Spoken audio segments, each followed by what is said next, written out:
নমস্কার, রান্নাবাটি বাই জয়শ্রী চ্যানেলে সবাইকে ওয়েলকাম। আমার আজকের রেসিপি হলো চিকেন লেগ কষা। তো চলুন শেয়ার করি রেসিপি।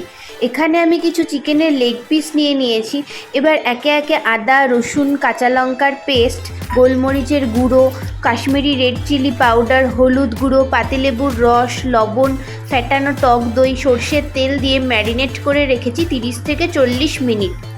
অপরদিকে আলু লাল করে ভেজে তুলে নিয়েছি।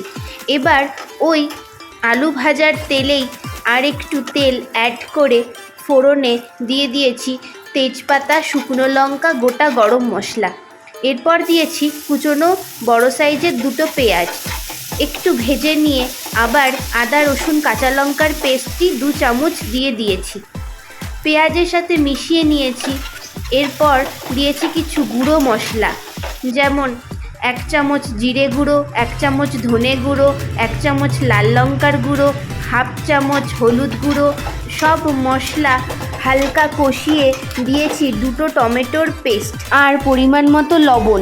এরপর আরও কিছুক্ষণ সব কিছু কষিয়ে ম্যারিনেট করা চিকেন দিয়ে দিয়েছি।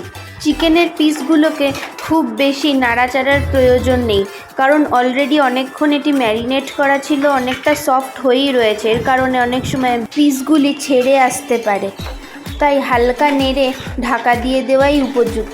ঢাকা দিয়ে রাখবো 10 থেকে 12 মিনিটের জন্য। দেখুন 10 থেকে 12 মিনিট পর আমি ঢাকা খুলে নিয়েছি এবং চিকেন কিন্তু প্রায় অনেকটা হয়েই এসছে। ঠিক এই সময় আমি ভেজে রাখা আলুগুলি অ্যাড করব। আলু গ্রেভির সাথে ভালো করে মিশিয়ে নিয়ে আবার ঢাকা দিয়ে রাখবো 10 থেকে 15 মিনিটের জন্য। এরপর 10 থেকে 15 মিনিট পর ঢাকা খুলে দেখে নিতে হবে আলু এবং চিকেন ঠিকঠাক সেদ্ধ হয়েছে কিনা। যদি আপনাদের আরও সেদ্ধ করার প্রয়োজন থাকে তাহলে আরও 5-7 মিনিট মতো ঢাকা দিয়ে ফুটিয়ে নেবেন।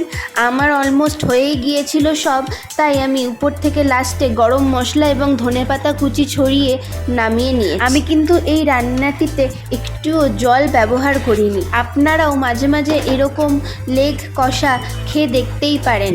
লুচি, পরোটা, ভাত সব কিছুর সাথেই কিন্তু পুরো জমে যাবে। আজকের রেসিপিটি ভালো লাগলে please do like, share, subscribe.